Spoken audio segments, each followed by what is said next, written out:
Hello and welcome back to the Narrativing Podcast. My name is Sam and this is Colton. Yeah, and today we're going to be talking about two main things, which is finding your inspiration as a writer and starting small and generating ideas, not as big as an epic fantasy novel, but something that can help you actually get started as a writer, so that way you're not so worried about writing your magnum opus and your story that's going to be a bestseller. Yeah. Sam, what do you find inspires you to get writing and to get started? An idea I like when it's... That is a very great question. The cogs are turning. Yes, slowly. They're breaking the ice and rust off. I didn't defrost my brain this morning. Right. Characters. Okay. I love interesting characters, and whenever I think of an interesting character that's compelling or has,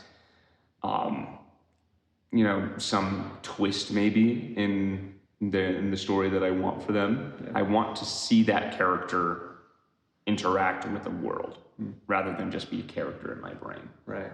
No, characters are really important. The three basic things that come with a story are plot, characters, and setting. And I would say plot and characters are the most important. Setting is really cool, very important, but people love characters. So, yeah. How do you come up with a character, or why do you stick with a character? I have a list of questions that I've kind of made for D&D campaigns for players that I'll sort of share with players if they're struggling to come up with a character for the game. And they just go through and answer those questions, and it gives them a very flat canvas to start their character on, and I use that a lot. I'll go through that and figure that out, and then I start asking myself other questions as well, like diving more into the psychology of the character and making them more and more unique. Yeah, and characters are really important, but you can also pick archetypes first. You could just be like, hey, I need a hero, or I need the villain or antagonist or whatever. And so that's a good place to start. What about genre? Because I find that getting inspiration based on your genre is really important, because tropes and cliches are there for a reason. Yeah. People, especially right now on TikTok and Instagram, they like the aesthetics and the genre and the tropes that come with that. Do you find that affects your writing, or like when you pick up a book at all? To write or to read? Yes. Okay. Well, with reading, I am very drawn to either fantasy or sci-fi fantasy. Right. So very similar. And my writing usually always ends up in what we would consider the fantasy genre. So I've explored other genres, but I've always found that I'm most comfortable and excited about fantasy. Yeah. Okay, and what about writing? For writing, it's the same with the fantasy part, where I've explored trying to write in other settings and different genres, but fantasy always pulls to me, because it feels like there's more I can do. I feel like I have a lot more freedom with the fantasy. Yeah. No, I definitely agree. And I think most writers in our space agree with that. I'm going to challenge that, because when I was first writing, I struggled so hard to write epic fantasy or just fantasy in general. It just felt too overwhelming for me, because I was like, I have to do the world building, I have to make cool magic, I have to do all these different things to make it stand out. And so what really got me going in, I think it was 2022, was spy action thrillers. Because I was like, it's very exciting, it's very fun, and it's fast, so I can write shorter stuff. And also, I don't have to do as much world building. Of course, world building with the spies or the thieves or whatever it is, that's important too. Yeah. But it wasn't as daunting as that.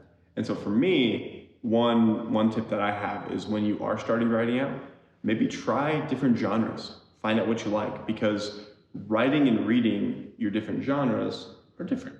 We may love epic fantasy, but maybe we're better at writing romance or thrillers or mysteries, because maybe there's elements from those genres that you really, really like. Yeah, that is a very important thing to consider because, yeah, writing and reading are very different. Very true. And yeah, that's spreading out your, I don't want to say skill set, but like the setting, the genre.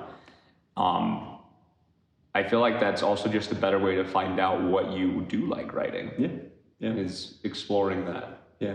And I think for this inspiration section, the last one is definitely like plots and also themes. Plotting like different plot structures, find out what works in different genres. Obviously, the hero's journey is very classic, and that works for a lot of fantasy. It can work for other stories too. But maybe you want to write something that's more like a melodrama, like a Korean drama or something, and it's just like it's constantly shifting and changing and stuff. And maybe that's more fun to you to write, or maybe you love watching it so much you're like, yeah, I'm gonna try writing that. Or maybe you want to try and write something that's more like just like a serialized TV show, where it's chapter by chapter, and then the overall season is your book. So there's a lot of different ways to write and change what you're doing while staying within the conventions of the genre or whatever thing you're talking about. Yeah. Nice. I love it when I can get them to just like, it's blank and be like, oh my goodness. It really, you catch me off guard a lot. Like we talk about these topics beforehand and I'm like, yeah, I'm ready. Let's do this. And then like he just drops these bombs and my brain goes blank because it's not blank. It's more, I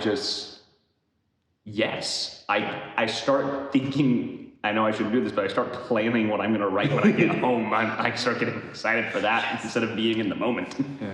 Well, hey, it's working. That's what this is about. I forgot there is one more step. Yes. Which I think is the most important step of this is write something that will change your life. And that's really important because if you are just writing to the market or to a trope or whatever thing you think will be the next big thing, it will most likely be a flash in the pan and after a couple of years may not be talked about. Of course, we don't know for sure. Well, heck, if it even gets published. But if you're writing something that's really important to you, whether it is some silly comedy or an epic fantasy or a thriller or a Korean drama, whatever it may be, if it's exciting to you, write that. Write something that's going to change your life and be super exciting. Because I think that's really how we create art and how we create something that's going to not only change our lives, but resonate with other readers and writers out there. Yeah, the art that sticks with you is always the one that is made from the heart. Exactly. Yeah, because I've tried to write what I think is cool or what I think people would really like, but it's never got very far. That was my NaNoWriMo project last year. I was like, oh yeah, people are gonna think this is so cool, like it's so fun, and like yeah, the idea is I think it's still really cool, and I definitely want to write it one day, but I want to write it when it's actually important to me and themes and ideas that I want to explore, not just this cool epic fantasy. Yeah. Yeah. I'm glad you brought that up because that's definitely, I feel like that's the important part that gets skipped a lot. Yeah. Is writing for yourself. Yeah. So yeah, you will find readers out there. There's people that will enjoy what you're writing because it's what you're writing and not the next cool thing. So yeah. Anyway, that is coming at the end here. Sam, any final thoughts before we get off? If you like what you're seeing, go ahead and like, comment, and subscribe down below. We would love to talk to you guys in the comments, hear your thoughts on what we talked about. We have all of our socials posted down in the description. If you want to follow any of those, please do. All the help is much appreciated. We also have some really cool stuff on our Etsy store that we're selling writing resources that you can go on there, check it out, and help us out there. We'd really appreciate it. So, yeah. Thank you so much for watching. We'll see you next time.